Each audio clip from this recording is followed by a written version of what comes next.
Hey cats, it's Ed, Energy Rod Budson here. A 100-mile review today of the Adidas Adizero Adios Pro 3, the marathon shoe from the 3-stripe brand. Is it third time lucky on this one, or are they moving away from the original idea with every iteration? The original was such a maverick design, but has this improved upon it? Let's get to it.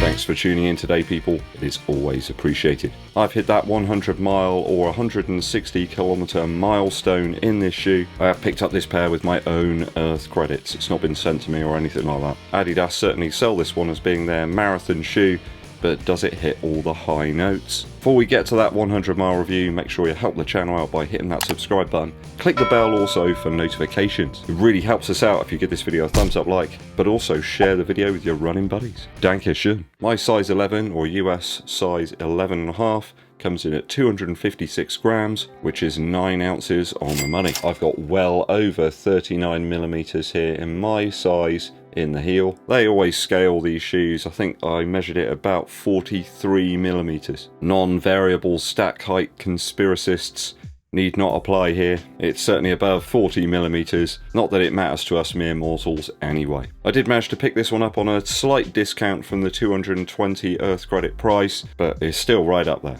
We'll start the review with the upper first. Upper-wise, this shoe still perplexes me somewhat. It's been an inconsistent lockdown. It takes a specific sock and a bit of tinkering around, I suppose, with the laces to get it just right. The main issue is with these initial lace loops here. They just don't seem to do an awful lot. I ended up getting far too much tension around the top of the foot here. The tongue is so thin, it doesn't provide all that much protection. What doesn't help is that the laces are also quite thin, and you get this sort of cheese wire style feeling up towards the top of the foot. If you can get away with a thicker sock, I've got some Stance socks and some Adidas socks that do work, but it has to be those to get this shoe working well. You also want a sock that's got a bit of a nap to it, I suppose. That's where these sections of padding inside the heel really take effect, and they grip onto the sock and grip your heel into the shoe. Obviously thinner, softer materials on the tongue.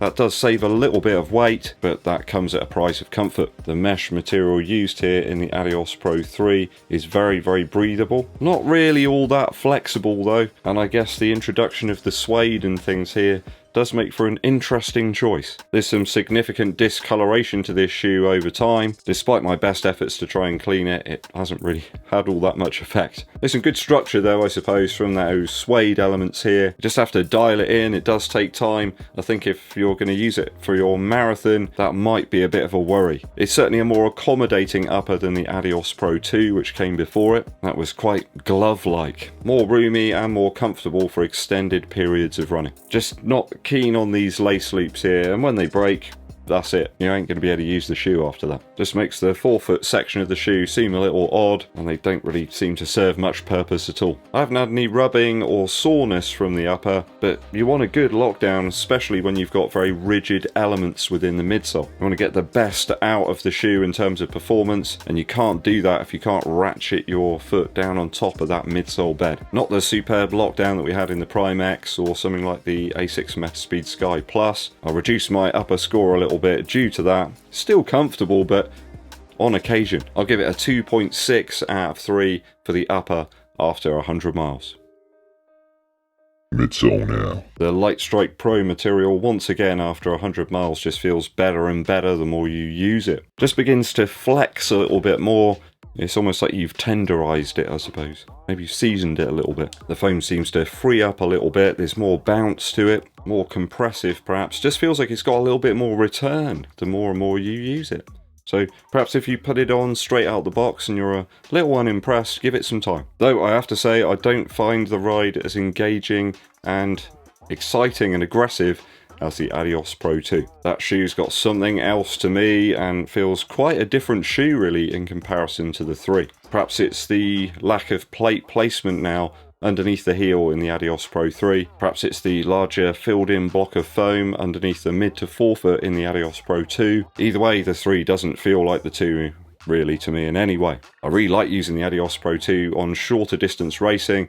That's not something that I would use this for. This feels suited to half marathons and marathons exclusively. Again, it's sort of been nerfed a little bit, I suppose, trying to make a shoe perhaps a little bit more for the masses. We saw something similar with Nike's decision to change the Alpha Fly in the second iteration. There's certainly a less aggressive ride in the heel, and I think it's because they've removed that plate there. You've just got the culmination of those energy rods kind of pulled together at the back end of the shoe. Even the drop feels a little bit different because of that. I think your heel kind of compresses into the back of the shoe and probably adjusts the drop. I always find the discussion of drop a bit weird when you've got such compressive, squashy foam. Just as you stand in the shoe, you can often feel yourself sinking into the back of it. Surely that's going to negate the few millimeters of drop that you've got into the forefoot. Yes, it's more stable, there's a wider surface area and a base to land on, but it just doesn't feel like the propulsive shoe that the ADIOS Pro 2 did. Just not the same versatility as that shoe either. I mean, I didn't mind running some longer, slower miles in this one. Maybe that makes it a better marathon option for me. It's going to kind of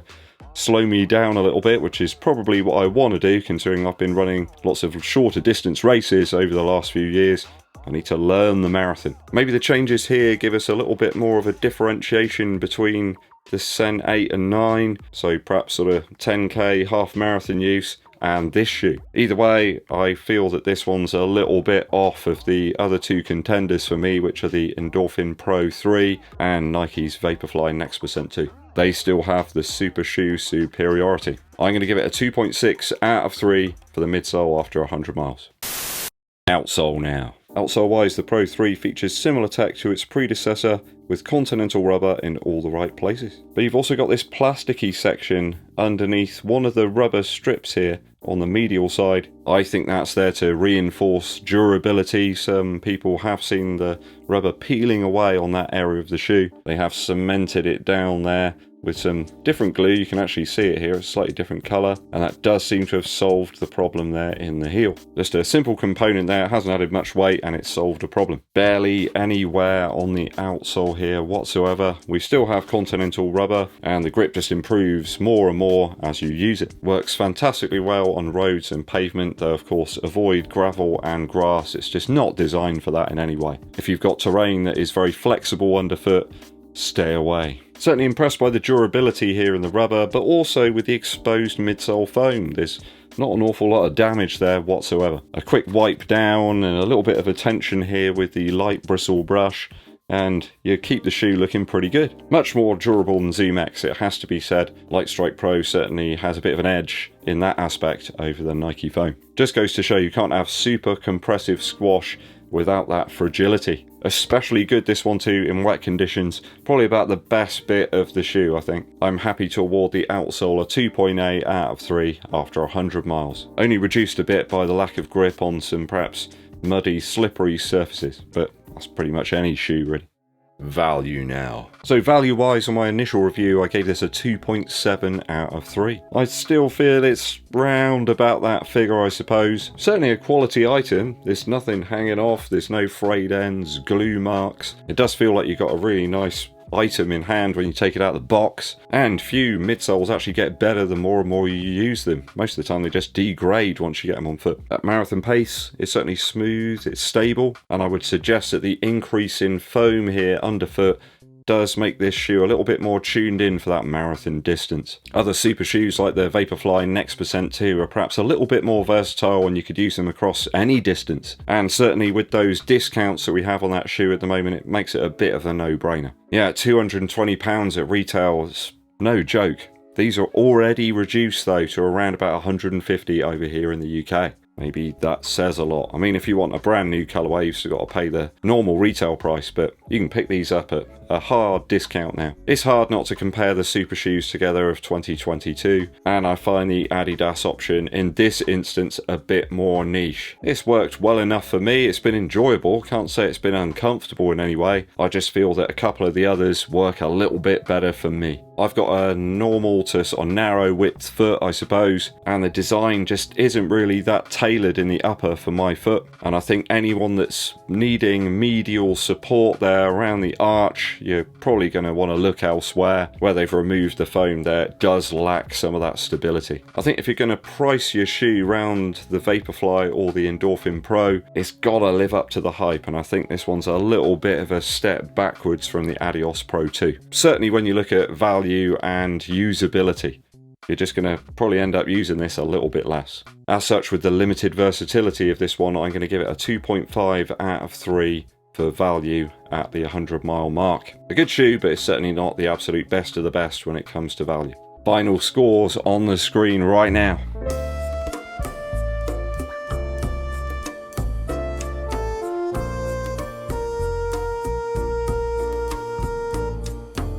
What did you make of the ADIOS Pro 3, guys? Just fell a little flat, I suppose, to me. Doesn't hit the high notes that I found in the ADIOS Pro 2. Let me know your thoughts and opinions down in the comments.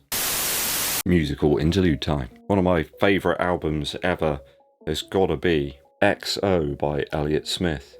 What a great cover too. There's so many great tracks on this. It's recorded in this beautiful way as well. Airiness, great acoustic and electric guitar sounds, really wonderful bass lines too. The drums sound so alive and real. Fantastic vocal performances as well by Elliott Smith all across the record. Fantastic harmonies, double-tracked vocals, and the lyrics are always interesting as well. Little stories here and there. Highlights for me, I suppose, are Tomorrow, Tomorrow. The acoustic guitar playing on that is simply amazing. Waltz 2 is probably one that's left the biggest mark on me. Always used to love producing music when I was a young kid in waltz time, so it's cool to hear somebody actually using that in like the 90s. Waltz 1 is probably one of the most beautiful Elliott Smith tracks there is. This weird dream-like atmosphere. Sounds like something from almost like the medieval times, I suppose. If you've never checked out any music by Elliott Smith, go and do it now. XO, a fantastic album. Really good place to start. Thanks for tuning in, people. I hope you enjoyed today's 100-mile review. If you've yet to do so, hit that subscribe button, click the bell for notifications. Pick up some merch while you're at it as well. There's some links just down here somewhere. Give this video a thumbs up, like, and share it with your running buddies. My name's Eddbud, and I'll be seeing you